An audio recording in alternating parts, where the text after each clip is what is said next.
Hello students, good morning to all of you. Class 12th, unit number 4 that is chemical kinetics. Lecture number 1 है, नई unit start कर रहे हैं आज electrochemistry के बाद। सो देखिए केमिकल काइनेटिक्स के अंदर देखिए ध्यान से समझना, बिल्कुल छोटी छोटी चीज़ें हैं और बड़ी इंपॉर्टेंट निकल के आता है इसमें से, न्यूमेरिकल टाइप भी और फॉर्मूले भी। देखिए some substances with all defined property are converted into other substances by chemical reaction। देखिए आप लोग सोच रहे होंगे कि मैंने सिर्फ चैप्टर का नाम लिया और पढ़ाना स्टार्ट कर दिया। ऐसा नहीं है, केमिकल का मतलब भी बताऊंगा और काइनेटिक्स का मतलब भी, लेकिन उससे पहले जो ज़रूरी चीज़ है वो बता रहा हूँ इसी वजह से। ठीक है, देखिए क्या कहता है कि जो कुछ सब्सटेंस है, कहता जो वेल डिफाइंड होते हैं, जिनकी प्रॉपर्टी हमें पता होती है, कहता कुछ टाइम के बाद वो किसी दूसरी चीज़ में कन्वर्ट हो जाते हैं। अब कन्वर्ट कहता किसके थ्रू होंगे, वो कन्वर्ट होंगे बाय ए केमिकल रिएक्शन के थ्रू। ठीक है, केमिकल रिएक्शन के थ्रू एक सब्सटेंस जिसकी हमें प्रॉपर्टी पता थी वो किसी दूसरी चीज़ में कन्वर्ट हो गया। क्लियर? कहता for any chemical reaction try to find out. कहता जब कोई भी केमिकल रिएक्शन होती है तो जो साइंटिस्ट होते हैं हमेशा वो ट्राई करते हैं उस रिएक्शन में से कुछ चीज़ें फाइंड आउट करने की। वो कौन कौन सी चीज़ें होती हैं उन पे गौर करेंगे। देखिए सबसे पहले बात करते हैं the feasibility of a chemical reaction. Feasibility का मतलब शायद नहीं पता होगा बहुत बच्चों को। देखिए फीजिबिलिटी का मतलब है कि वो रिएक्शन सही हो रही है नहीं हो रही, रिएक्शन ऑब्जर्वेबल है नहीं है, उसमें से प्रोडक्ट आ रहा है या नहीं आ रहा। अगर रिएक्शन सही है, ढंग से हो रही है, बाय स्टेप चल रही है, फीजिबिलिटी उसकी है, ठीक है, उसे हम बोल देंगे कि हाँ वाकई में वो फीजिबल है रिएक्शन। कहता उस रिएक्शन के लिए लेकिन क्या ज़रूरी है, कहता जो डेल जी है, ये हमारा डेल्टा होता है और ये जी है। डेल्टा जी का क्या मतलब है यहाँ पे, गिव्स फ्री एनर्जी। ठीक है, गिव्स फ्री एनर्जी। आपने ये इलेक्ट्रोकेमिस्ट्री में भी पढ़ा था, टॉपिक आया था हमारे पास, electrochemical cell and gives free energy. तो कहता है जो गिव्स फ्री एनर्जी होगी उसकी वैल्यू क्या होनी चाहिए, 0 से बताओ कम या ज़्यादा। ठीक है, तो उसकी वैल्यू क्या होनी चाहिए, यानी कि वैल्यू 0 वहाँ पे ज़्यादा होना चाहिए, इसकी वैल्यू कम होनी चाहिए। So at constant temperature and pressure, और कंडीशन भी देगा साथ में कि कांस्टेंट टेम्परेचर भी हो और प्रेशर भी हो। अगर ये चीज़ है तो इसका मतलब वो जो रिएक्शन है chemically that is feasible. Clear? पहली चीज़ मिल गई रिएक्शन में से। अब देखिए दूसरी, extinct to which a reaction will proceed can be determined by chemical equilibrium। देखिए कुछ रिएक्शन होती है हमारे पास, like A plus B convert हो गया C प्लस डी में। ठीक है, जनरल समझा रहा हूँ वैसे कि A प्लस बी था वो कन्वर्ट हो गया C प्लस डी में। ये रिएक्शन अब अपोजिट भी हो जाएगी, लाइक C प्लस डी वापिस कन्वर्ट हो गया A प्लस बी में। तो इस रिएक्शन के अंदर हम बोल सकते हैं कि इक्विलिब्रियम है, ये रिएक्शन फॉरवर्ड और बैकवर्ड जा सकती है, तो वो भी रिएक्शन के अंदर होना बहुत ज़रूरी है। तीसरी चीज़ स्पीड ऑफ अ रिएक्शन, कि रिएक्शन की क्या होनी चाहिए हमारे पास, कि स्पीड कैसी है रिएक्शन की, फास्ट है, स्लो है, मॉडरेट है, चल रही है, नहीं चल रही। ठीक है, यहाँ तक 3 चीज़ें का पता लगे। अभी तक क्या पढ़ा कि एक सब्सटेंस था जिसकी प्रॉपर्टी पता थी, कहता वो दूसरी चीज़ में कन्वर्ट हो गया एक केमिकल रिएक्शन के थ्रू, और उस केमिकल रिएक्शन में से फिर हमें कुछ चीज़ें निकालनी थी, एक फीजिबिलिटी, एक उसका इक्विलिब्रियम और तीसरी रिएक्शन की स्पीड। ठीक है यहाँ तक। फिर कहता है but the rate and the factor are also important for chemical kinetics. लेकिन कहता जो केमिकल रिएक्शन आप लोग पढ़ रहे हो, कहता उस रिएक्शन का रेट और जो फैक्टर वहाँ पे इम्पोर्टेंट हो गए रिएक्शन को होने के लिए, करवाने के लिए। वो भी कहता है एक इम्पोर्टेंट प्ले रोल करेंगे किसके अंदर, केमिकल काइनेटिक्स के अंदर। ठीक है, कहता फॉर एग्जाम्पल देखते हैं। कहता इसका मतलब तो फिर अब हमारे सामने बहुत सारे क्वेश्चन अराइज हो जाएंगे। कौन कौन से हो सकते हैं वो, कि which parameter determine as to how the rapidly food gets spoiled. तो कहता फिर ऐसा कौन सा पैरामीटर होगा जिसके थ्रू हम ये पता लगा सकें कि जो फूड है वो कितना स्पॉइल हुआ है, कितनी जल्दी हुआ है, रैपिडली। उसने पूछा है कि हाउ रैपिडली, कितना तेज हुआ है। ठीक है, तो बिल्कुल जायज़ भी फिर तो सही बात है। जब हमें स्पीड नहीं पता होगा किसी भी केमिकल रिएक्शन की, जो फूड स्पॉइलिंग प्रोसेस है ये भी तो एक केमिकल रिएक्शन ही है ना। ठीक है, हम सांस ले रहे हैं ये भी केमिकल रिएक्शन है।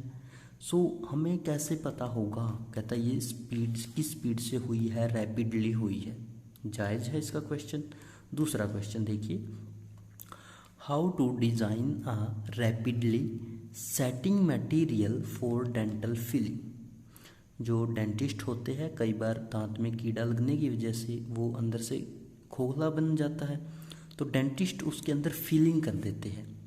तो कहता फिर हम कैसे डिजाइन करेंगे कि वो जो मटेरियल हम तैयार कर रहे हैं कि वो जल्दी सेटिंग अप हो जाए। सही बात है, क्योंकि हमें तो यही नहीं पता ना कि रिएक्शन की स्पीड क्या है, जो केमिकल हम डाल रहे हैं वो कितना जल्दी काम करेगा। अगर हमें उसका यही नहीं पता होगा तो हम कैसे बता सकते हैं। बिल्कुल जायज़ है ये भी। चलिए आगे, what control the rate at which fuel Burns into an auto engine. कहता ऑटो इंजन के अंदर जो फ्यूल डाला हुआ है, पेट्रोल डीजल केरोसिन जो भी, कहता उसको कौन कंट्रोल करेगा, क्या होगा उसका रेट, कि वो डालते ही ख़त्म हो जाएगा, वो 2 किलोमीटर बाद ख़त्म होगा, वो 10 किलोमीटर बाद ख़त्म होगा। तो उस चीज़ को कौन कंट्रोल करेगा, वो तो तब कंट्रोल होगी ना जब हमें ये पता होगा कि रिएक्शन की रेट क्या है, रिएक्शन का स्पीड क्या है। ठीक है, तो यानी कि इस चीज़ का हमें पता होना बहुत ज़रूरी है। क्लियर। फिर कहता all these questions can be answered by the branch of chemistry which deals with the study of reaction rate and there mechanism called chemical kinetics. देखिए चैप्टर का नाम अब केमिकल काइनेटिक्स। सो अब आप लोगों को पता लगेगा कि केमिकल काइनेटिक्स चीज़ क्या है। ये कहता है ये जो सारे क्वेश्चन अभी देखे हैं, कौन सा पैरामीटर डिटरमाइन करेगा फूड को, कौन कितना फ्यूल बर्न होगा, कितनी डेंटल की फीलिंग जल्दी सेटअप होगी। कहता है इन सारे जो क्वेश्चन राइज हुए हैं माइंड में, इन सब के आंसर आपको कौन देगा, केमिकल काइनेटिक्स देगा। और केमिकल काइनेटिक्स होती क्या है, ये केमिस्ट्री की एक ब्रांच होती है जो डील करती है रिएक्शन की रेट के साथ, यानी कि रिएक्शन की रेट बताती है, रिएक्शन स्लो होगी, फास्ट होगी या कैसे होगी, और किस मैकेनिज्म से होगी। यहाँ पे वर्ड आया है मैकेनिज्म। मैकेनिज्म क्या होता है, मैकेनिज्म होता है एक पाथ, कि अगर आप ए पॉइंट से लेके बी पॉइंट तक गए हो तो आप किस रास्ते से गए हो, कैसे गए हो। ठीक है, सो उसकी मैकेनिज्म और उसका रिएक्शन रेट, ये सब चीज़ें कौन डील करेगा, केमिकल काइनेटिक्स। क्लियर है यहाँ तक। आगे देखिए, कहता the word kinetics derived from Greek language. जो वर्ड इसमें काइनेटिक्स आया है ये इंडियन लैंग्वेज का वर्ड नहीं है, ये एक्चुअली ग्रीक लैंग्वेज का वर्ड है। ठीक है, और इसका जो मतलब होता है वो होता है काइनेसिस। ग्रीक के अंदर काइनेसिस होता है। ठीक है, और काइनेसिस का जो मीनिंग है वो है मूवमेंट। ठीक है, so chemical kinetics tells the rate of a reaction. So कहता इस वजह से, जो ये काइनेसिस वर्ड का मतलब था मूवमेंट, यानी कि कोई चीज़ चल रही है एक टाइप से, हमें उसका पता लगाना है कितनी फास्ट है, स्लो है, जैसे भी।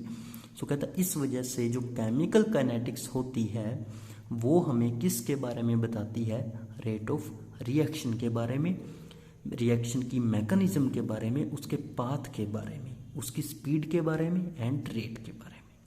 सो ये सब चीज़ें कहाँ पे आएगी, केमिकल काइनेटिक्स के अंदर। ठीक है स्टूडेंट्स, यहाँ तक कोई डाउट किसी को? कहता फॉर एग्जाम्पल हमने थर्मोडाइनमिक के बारे में पढ़ा था, उसी का एग्जाम्पल्स देखते हैं। Thermodynamic gives data that diamond shall convert to graphite, but process is so slow and can't precipitable, means diamond is forever। देखिए क्या कहता है ये यहाँ पे कि जो थर्मोडायनामिक जो डाटा मिलता है कहता हमें किसके बारे में, डायमंड के बारे में, कि डायमंड कहता है कन्वर्ट हो जाता है कुछ टाइम के बाद ग्रेफाइट के अंदर। ठीक है, केमिकली ऐसा बोला जाता है। फिर कहता है लेकिन ये प्रोसेस बहुत ज़्यादा स्लो है। ठीक है, बहुत ज़्यादा स्लो है और इस प्रोसेस को हम प्रेसिपिटेट भी नहीं कर सकते। ठीक, तो कहता इसका मतलब तो फिर सिंपल ये हो गया ना कि जो डायमंड है वो फॉरएवर बना रहेगा, वो कन्वर्ट होगा ही नहीं ग्रेफाइट में।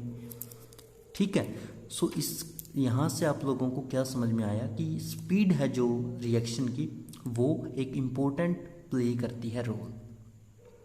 ठीक, देखिए आगे, but chemical kinetics gives speed rate with the condition by which reaction rate can be altered.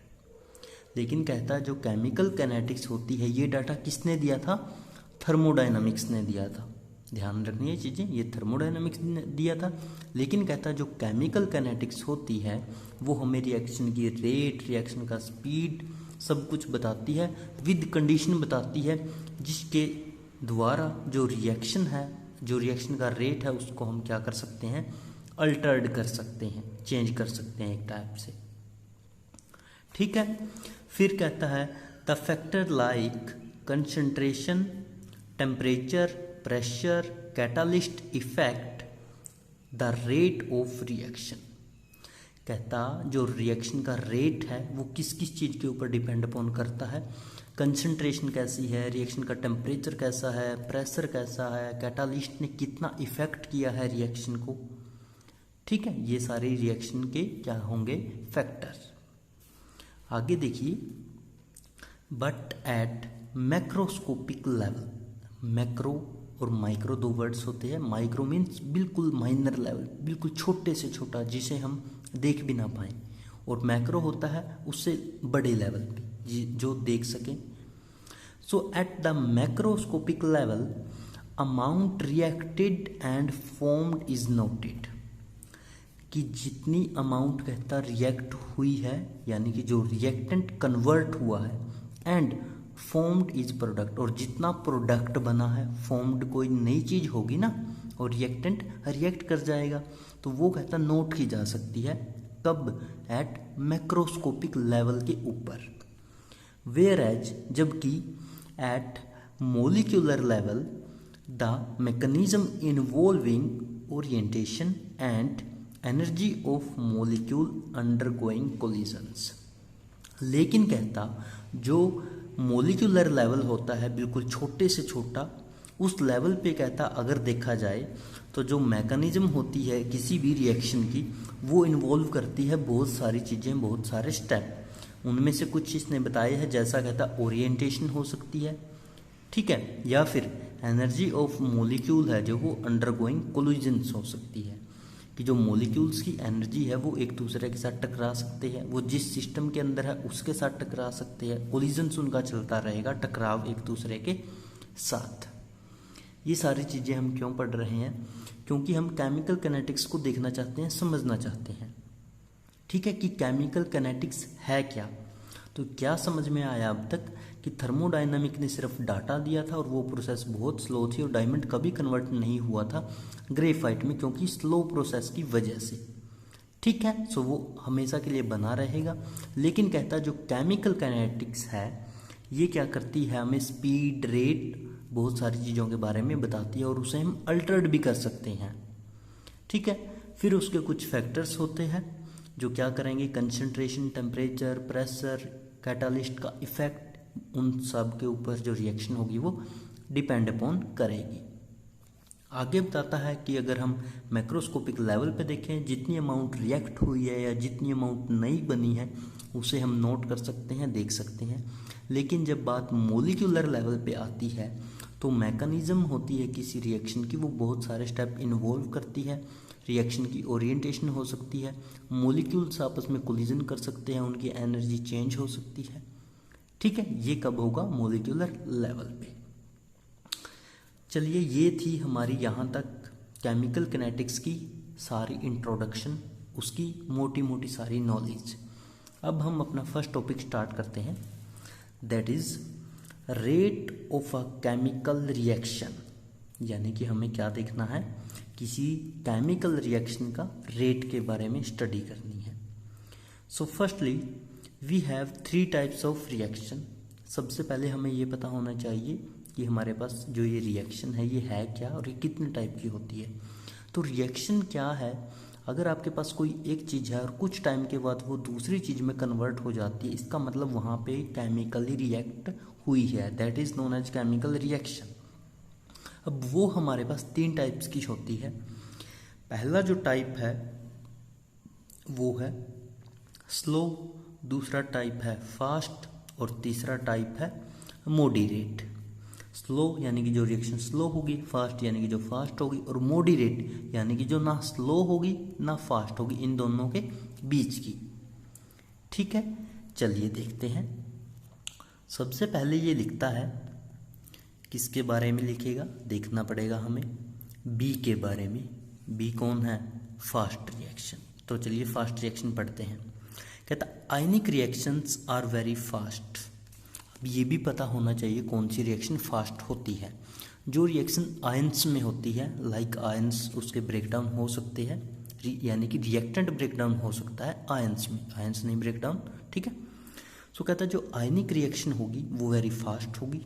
For example, by mixing of silver nitrate and sodium chloride.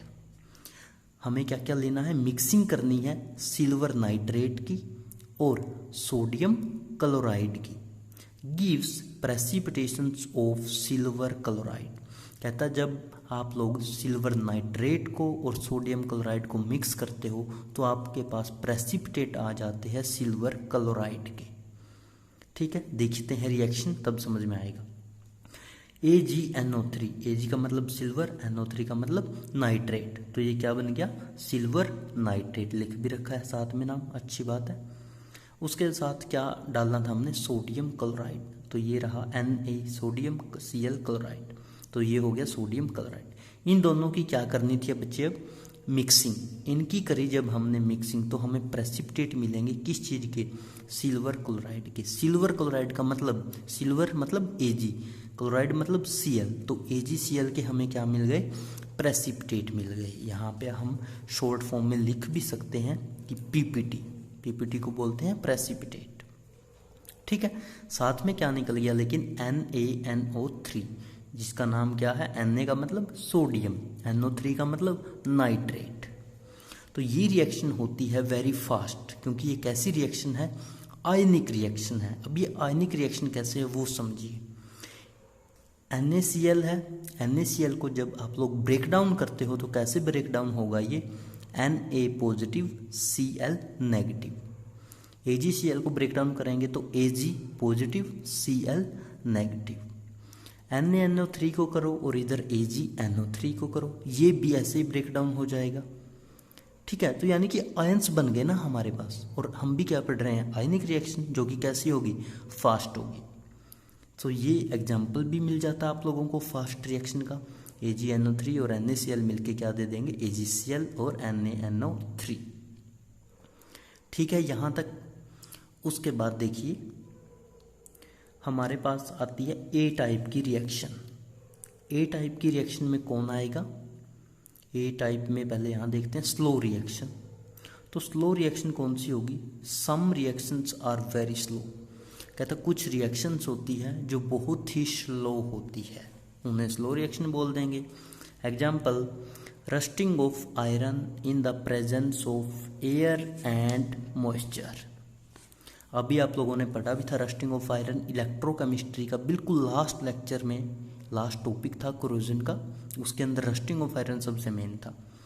So rusting of iron की कहता जो process है वो बहुत slow process होती है, और होगी भी कब, in the presence of air में और मॉइस्चर में। ठीक है, उसके बाद आती है हमारे पास थर्ड टाइप की, दैट इज मॉडरेट। अब मॉडरेट देखते हैं बच्चे कौन सी रिएक्शन होगी।